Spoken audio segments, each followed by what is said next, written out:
Hi Taurus, welcome to your March 2018 love reading. It's Rena here. So as you can see, I've laid out the cards. This is my third go around, so let me dig right into this. This is the heart of the matter. The Six of Cups is a card of the past, and they call it the good old days. Now, this card connects to Cancer, if that means anything to you in terms of a person that you're interested in, a person that you're seeing. That could also be the case. But this is about someone maybe turning up from your past. We do have a Mercury retrograde starting on March 22nd, which tends to bring people from the past back into your life.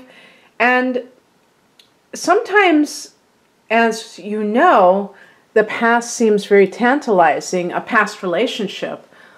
Especially, I would say, the college and the high school ones, because these are times when typically you don't have to worry about anything outside of your social life. You know, maybe your grades if you're lucky, but it's a simpler time. And so it only stands to reason that life doesn't feel that heavy, doesn't feel like there's, you know, the stakes are that high, and everything seems more idyllic, and that's what this card represents. It can indicate childhood, so again, there's that idyllic quality, but also maybe somebody from the long ago past that you're reconnecting with, that you find out you're actually very much compatible with, and maybe you were just friends and now it's turning into something more.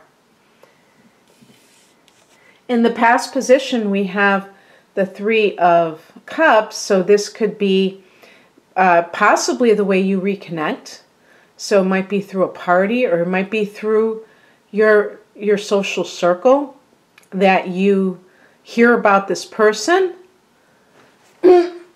It can also indicate that you are in a period of your life where you are, maybe you have left a former relationship and you're just kind of chilling and getting into your friendships and you're not attached to anybody, and then somehow you hear about this person. Maybe a friend tells you that somebody that he was asking or she was asking about you, and then you connect with that person, or he or she connects with you. And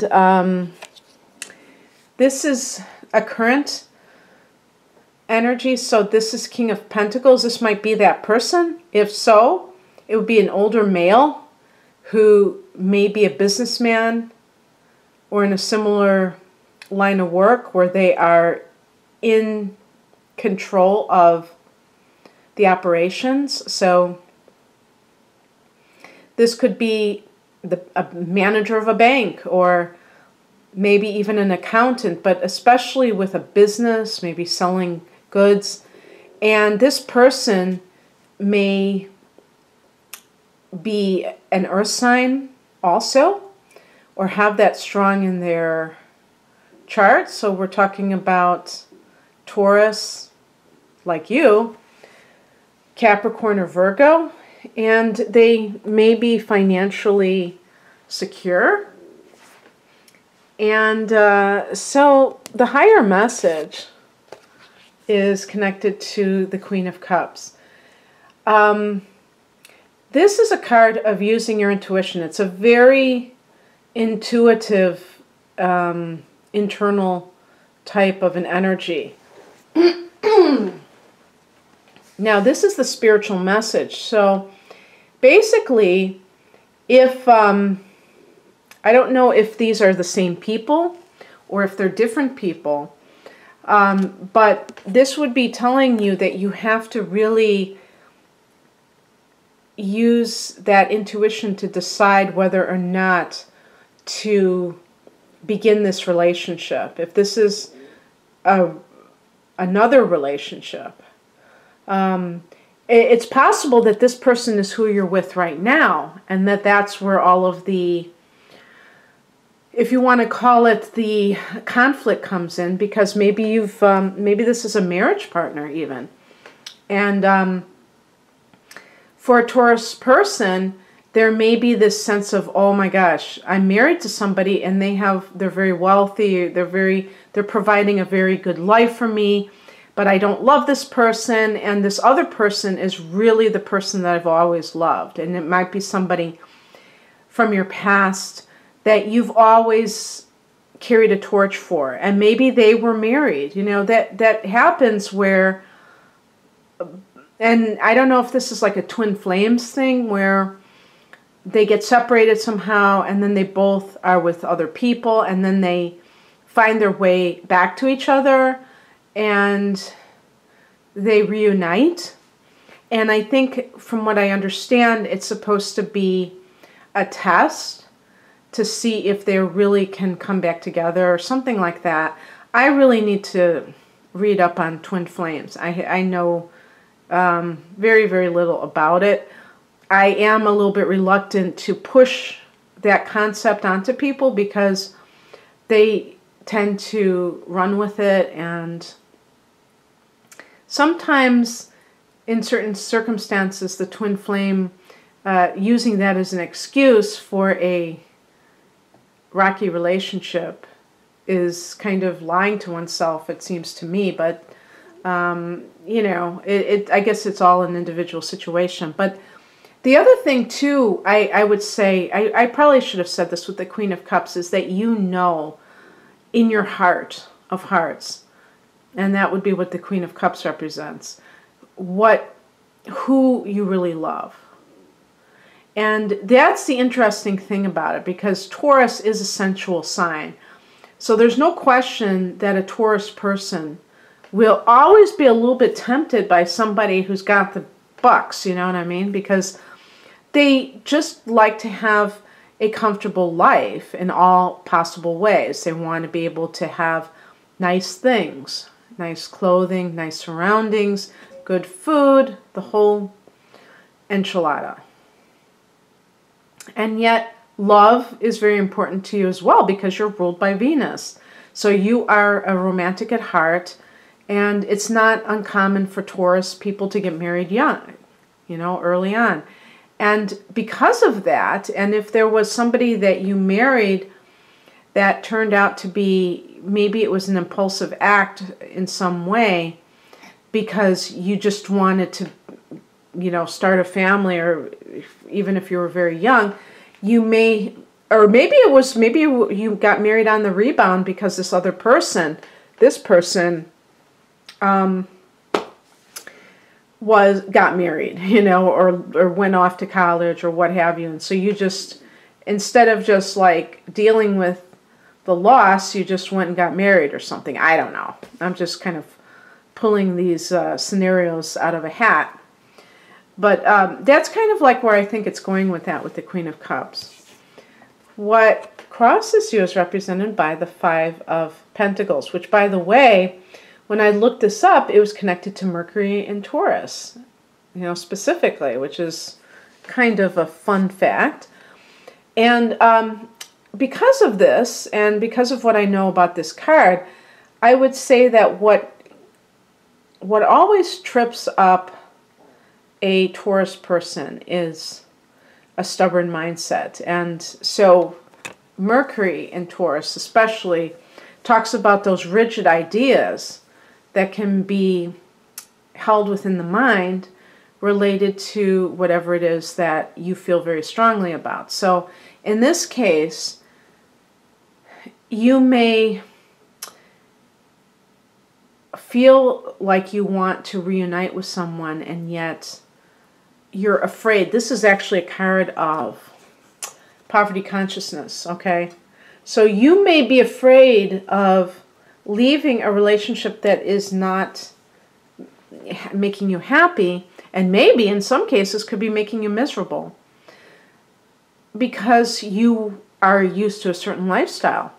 And, you know, I can understand how people might feel that way if the relationship is not horrible and it's almost neutral, and you don't love your partner, but you can tolerate it, then that would be more acceptable. But if you're in a relationship that's actually quite negative and you feel that it's having a detrimental effect on you, then there's no amount of money in the world that's worth it, you know. But again, there are some Taurus people out there that might say, no, it is worth it. It is something that I would rather trade unhappiness for material security.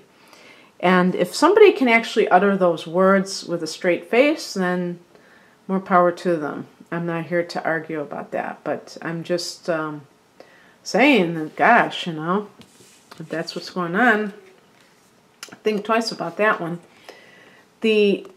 What's coming in, or the advice, is represented by the Knight of Cups. Now, the advice might be that this is the person that you're meant to be with. Again, this is probably this person. They could be a water sign.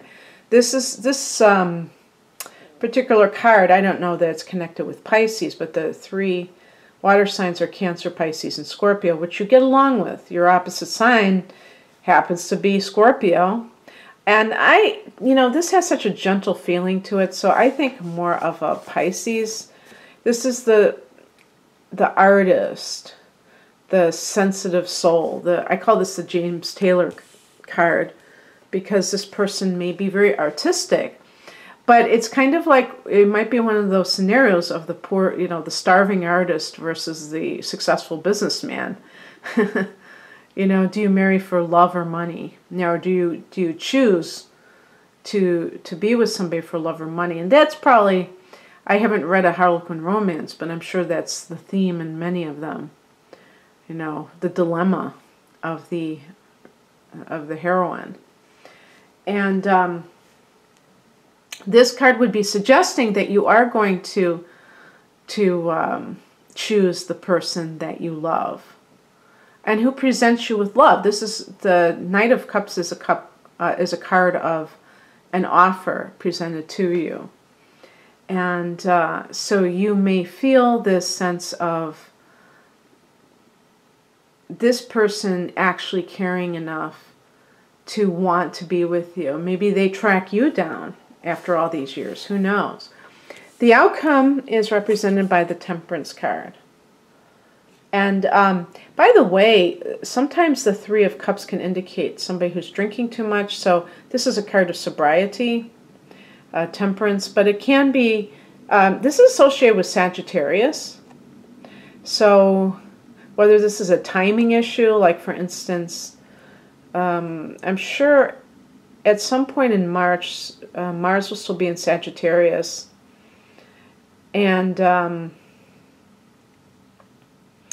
But this is also, there's going to be a full moon in Sagittarius in your month of May, your birthday month. So I don't know if this is going to be when things come to a head or get resolved. But the other thing too is that this card is that you see that the angel has 1 foot in the water and 1 foot on land. And it's kind of like, it's funny because if you're dealing with an actual water sign, you're the land, you're the earth, and they're the water. But it's really about, it's like this and this, where it's like using your intuition but still staying grounded. Not losing your head because somebody is trying to sweep you off your feet. Not just kind of falling into this fantasy of whatever this person may be trying to say to you. They may say all the right things, but keeping your wits about you, in other words. But that's not something, that's not like that's not a buzzkill card. That's actually just saying, take it slowly, take it, don't just like jump into something, especially if you already have a relationship, because these kind of things have to be handled very delicately if you're already involved with someone. It's not just a matter of leaving a marriage and taking off with your high school sweetheart, that's not the most responsible way of approaching things. But it looks like very interesting. It looks like there's love swirling around Taurus in March. And so I hope you enjoyed this, Taurus. And if you'd like a personal love reading or another type of reading that I offer, please click on the link to my website below. I'm at RainaMoonAstrology.com. And all the best to you in March. Bye.